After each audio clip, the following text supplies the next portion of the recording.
Photo emerges of Dem candidate pointing gun at head of soldier days before midterms. If I had to say there was a theme to the Democrats' politics this year, it would be violence. Unlike conservatives who are purged from social media platforms simply for having solid and sourced arguments, leftists are free to threaten those who don't think and believe the way they do. And for some reason, they often find that funny. A photo has now emerged showing Democrat congressional candidate George Scott PA-10 pointing a gun at the head of a soldier allegedly in some kind of prank over how to handle captives. He evidently thought this was hilarious. Not so much. Breitbart has more details on this sick form of humor. A photo has emerged showing Democrat congressional candidate George Scott PA-10 pointing a gun at an American soldier in what was allegedly a prank about handling captives.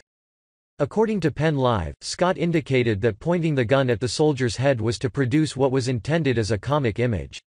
Scott indicates the photo of him pointing a gun at a fellow soldier was taken in 1989 or 1990, near the completion of Operation Just Cause in Panama. Talk radio host, and Rush Limbaugh guest host, Ken Matthews posted the picture of Scott to Facebook and said, "I don't want this guy anywhere near our U.S. Congress. Share with your Central PA friends." It's Pastor George Scott. PA 10th District Congressional candidate George Scott, the guy who burns guns in his TV commercial. Here he is as a commanding officer during Operation Just Cause, being just stupid acting like a fool pointing a gun at the head of a subordinate. My fellow gunners, note his finger on the trigger and the lack of respect for his rank and uniform. Who the hell behaves this way? Although Scott claimed that his finger was not on the trigger, Williams observed, "My fellow gunners. Note his finger on the trigger and the lack of respect for his rank and uniform."